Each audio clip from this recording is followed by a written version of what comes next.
বাজারজাতের জন্য সম্পূর্ণ প্রস্তুত হলেও দেখে বোঝার উপায় নেই এসব নকল জুস। রাজধানীর পুরানো ঢাকায় গত কয়েকদিনে এমন বেশ কয়েকটি কারখানার সন্ধান পেয়েছে মহানগর গোয়েন্দা পুলিশ। নকল জুসের পাশাপাশি টেস্টি স্যালাইন ও নানা শিশু খাদ্য তৈরি হতো সেসব কারখানায়। মূলত সম্প্রতি সময়ে তাপদাহের সুযোগকে কাজে লাগিয়ে নকল টেস্টি স্যালাইন ও জুস বানানোতে জোর দেয় চক্রটি। এসব অভিযোগে ৬ জনকে গ্রেফতার করে মহানগর গোয়েন্দা পুলিশের সাইবার অ্যান্ড স্পেশাল ক্রাইম ইউনিটের উত্তর বিভাগ। উদ্ধার করা হয় ভেজাল জুস ও টেস্টি স্যালাইন সহ তৈরির নানা উপকরণ। কদমতলী থানায় দুটি মামলা রুজু হয় স্পেশাল পাওয়ার অ্যাক্টে, এবং সেই মামলার প্রেক্ষিতে আমরা তাদেরকে জিজ্ঞাসাবাদ করছি। জিজ্ঞাসাবাদ প্রেক্ষিতে আমরা যেটা জানতে পেরেছি সেটা হচ্ছে তারা এক একজন আগে এক এক রকম ব্যবসা করত।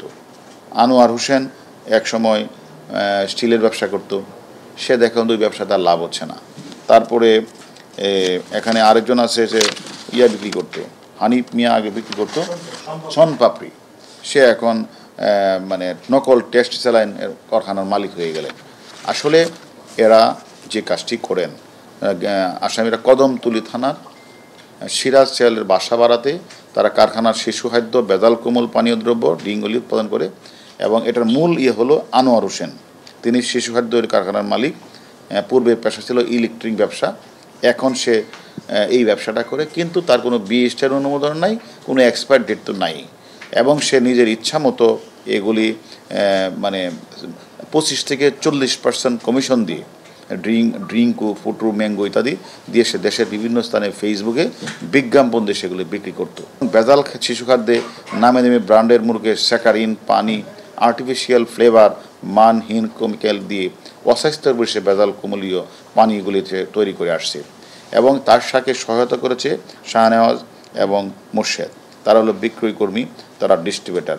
যদিও শাহনেওয়াজ সে প্রাণ কোম্পানির ডিস্ট্রিবিউটার, কিন্তু সে যখন এইটা ডিস্ট্রিবিউশনটা করে তখন সে ওই নকল মানে আনোয়ার হোসেনের কারখানা যে শিশু খাদ্যটা, সে নকলটাকে সেখানে বিক্রি করেছে, তাকেও সেখান থেকে একটা বড় আকারের পার্সেন্টেজ দেওয়া হয়।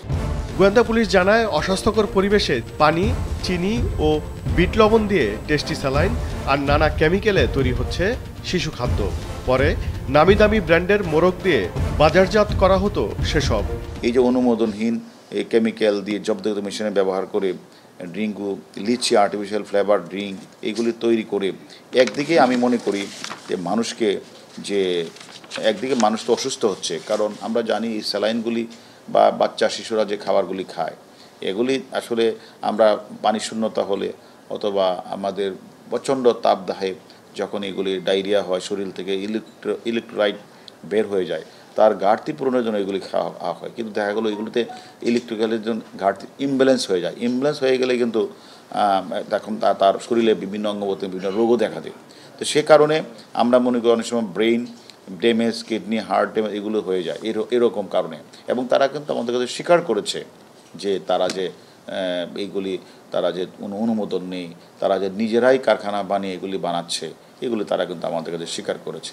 এ ধরনের ভেজাল খাদ্যপণ্য উৎপাদনের সাথে আরও যারা জড়িত তাদেরও আইনের আওতায় আনার কথা জানায় গোয়েন্দা পুলিশ। ওবায়দুল কবির, মাছরাঙা সংবাদ, ঢাকা।